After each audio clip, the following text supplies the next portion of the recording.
Hi, Goddess of Love here again. Kamusta kayo dyan mga goddess ko? So, yeah, another reading tayo today for you, Gemini, no? So, let's see current situation ninyo ng person on your mind, no? You are dealing with, you are connecting with, no? Mga Gemini natin, no?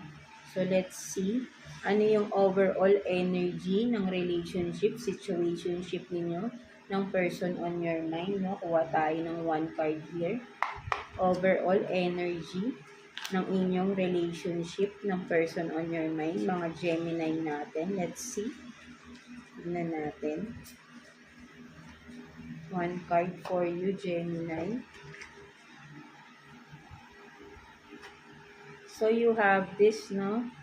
Seven of Wands in reverse, no?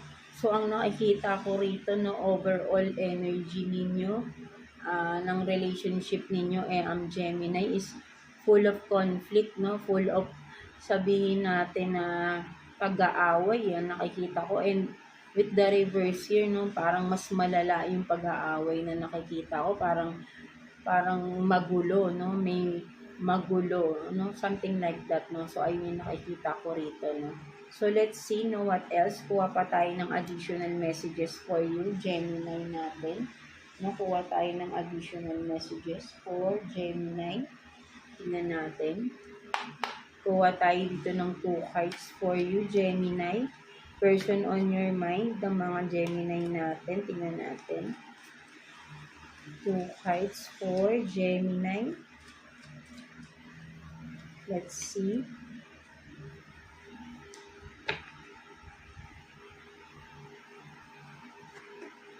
So, you have this, no? Relieve the pressure. So, talagang mainit yung ulo, no? So, talagang nag-iinit yung mga ulo ninyo, di ba? So, talaga sabi ko na, di ba?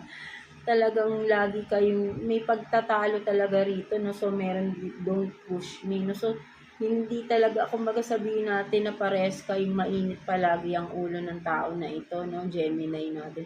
Palagi kayong may arguments, no? Sa parang, lagi kayong natitrigger sa isa't isa para magkaroon ng pagtatalo, no? Something like that, no? So, ayun yung nakikita ko rito. Hindi kayo talaga nagkakasundo. Kumbaga, laging mainit, no? Hot temper. Kumbaga, hot temper. Sabi ko nga ganun, no? Kumbaga, parang inis na inis kayo sa isa't isa, no? Something like that, no? Ayun yung nakikita ko rito, no? Inis na inis kayo, di ba? Kung makatingin dyan dito sa kabila, di ba? Parehas kayong mainit ang ulo sa isa't isa, no? Something like that. So, ano ba yung pinag-aawayan ninyo, mga Gemini natin? No? So, let's see what else, no? Kuha pa tayo ng additional messages for you, Gemini. 2 cards for Gemini, please, no? Additional messages for Gemini. Tignan pa natin. No? Sabi ko nga, worse yan eh.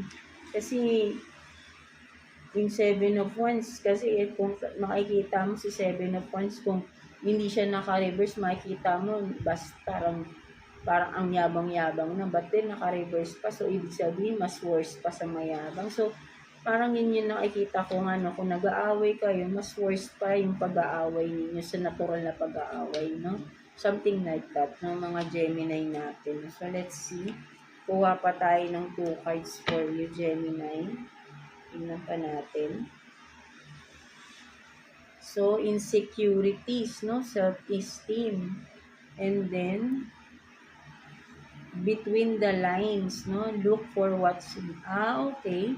So, kaya pala, no? Parang may mga natuklasang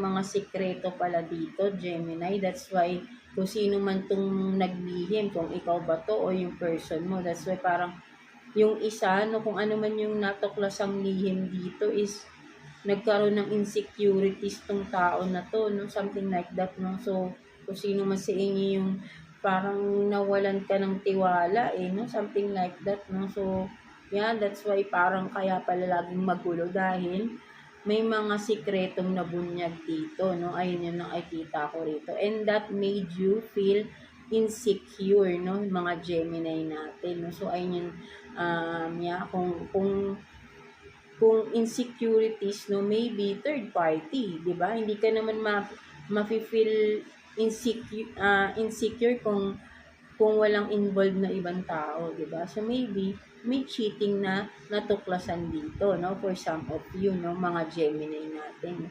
So ayun yung nakikita ko dito, no, na issue. That's why parang lalong pagulo ng pagulo, no, kasi nawala na yung trust dito, no.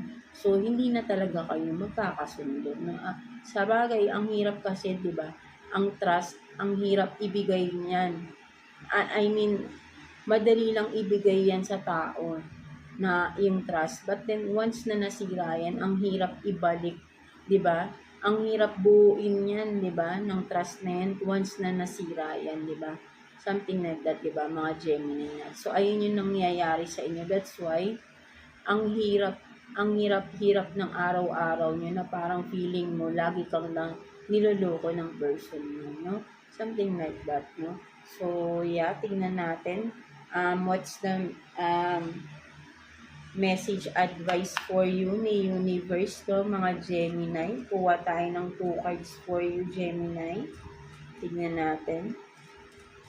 2 cards for Gemini, please. Message advice from the universe. Let's see.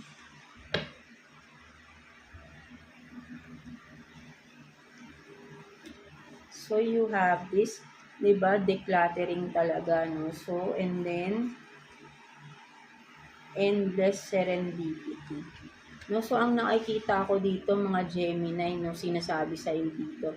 Once na tinuloy mo na yan, nag-declutter ka na, or you disconnect, no, nag-cut off ka na sa person na nag-betray sa'yo, nag-cheat sa'yo, no, you will have this serendipity, no, endless serendipity, no. Kasi burden sa'yo itong tao na to, no, masyado na siyang nagpapabigat sa dibdib mo, sa araw-araw ninyo, di ba? Something like that, no, maybe katrabaho mo pa yung person na yan, di ba? So, kung kailangan mong umalis sa work, gawin mo, no? Lakasan mo lang yung loob mo. Because hindi ka makakausad, no? Kasi apektado ka rito, Gemini, no? So, hayaan mo lang ba pati yung mismong sarili mo masisira na because of that person, no? Huwag mong hayaan yung mismong sarili mo masira ka dito, 'di ba? I-let go mo yung mga tao na parang wala naman, sabihin natin na hindi na nakatulong sa iyo, sinaktan ka pa, 'di ba? So anong benefits mo sa kanila? Sila nakapag-benefit sa iyo, 'di ba? Tapos ikaw ganyan pa yung ginawa nila sa iyo, right? No? Deserve mo naman maging masaya, and you will be happy once you cut off that person, no? You will have this endless serendipity, no? So, sinasabi sa iyo yan ni Universe, no? Binibigyan ka niya ng assurance na gawin mo yung tama para sa sarili mo, no? Wag mong ilubog pa ng ilubog yung pagkatao mo dahil lang dun sa person na yan na wala naman talagang sabihin natin, hindi worth it para mahalin mo pa. 'Di ba? Something like that, no, Gemini. Huwag kang magtiis sa tao na toxic, no? Something like that, 'di ba? So, yeah, that's it for you, mga Gemini natin, no? So, I hope na naka-resonate kayo sa reading ninyo today. So, yeah, God bless you all, and thank you for watching, Gemini.